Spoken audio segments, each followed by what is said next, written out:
હું બરોડા તરફ જઈ રહ્યો હતો અને દુમાડ બ્રિજની નીચે મને કાળા કલરની એક ટાટા હેરિયર કંપનીની ગાડી આવી હતી. મારી સામે ગાડી આડી કરીને મને ઊભો રાખ્યો. મેં ઊભી બ્રેક મારી અને મારી ઉપર આક્ષેપ લગાવ્યો કે તું ડ્રિંક એન્ડ ડ્રાઈવ છું, તારી ઉપર હું કેસ કરી દઈશ. મારી પાસે પૈસાની માગણી કરી. કોઈ ગોહિલ સાહેબ કરીને હતા, સાવલી પીઆઈમાં છું એવું કહી, અને મને 2 થપ્પડ મારી છે, પાછળ 4 ગુબ્બા માર્યા છે, માથા ઉપર રિવોલ્વર તાણી દીધી. મને કહે કે તમે પૈસા નહીં આપો તો તમારા ઉપર કેસ કરી દઈશ એવો ખોટો આરોપ કર્યો અને મને માર્યો છે. સાવલીના પીઆઈ ગોહિલે જે રીતે એની ગાડીની ઓવરટેક કરીને એની જોડે જે બનાવ બન્યો છે એવું મને જાણવા મળ્યું છે. એ લોકોએ મને જે રજૂઆત કરી છે અને એમણે મંજુસર પોલીસ સ્ટેશનની અંદર અરજી પણ આપી છે.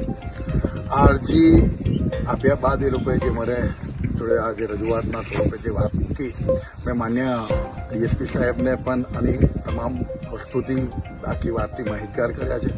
અને આ બીજો બનાવ છે અને આવા અનેક બનાવો મારી સામે આવેલા પણ છે કે ભાઈ જે ગોહિલે વારંવાર એને એના પોતાના સત્તાના મતમાં જે રીતે દુર્વ્યવહાર કર્યો છે, મને હોમ મિનિસ્ટર સાહેબને પણ આ રજૂઆત કરવાનો છું અને એસપી સાહેબને પણ કરી છે અને વહેલામાં વહેલી તકે એને પનિશમેન્ટના રૂપે કંઈક ને કંઈક ડિપાર્ટમેન્ટની કંઈક કાર્યવાહી થાય એવી ચોક્કસ મને વિશ્વાસ છે કે ડિપાર્ટમેન્ટની કંઈક ને કંઈક કાર્યવાહી થાય.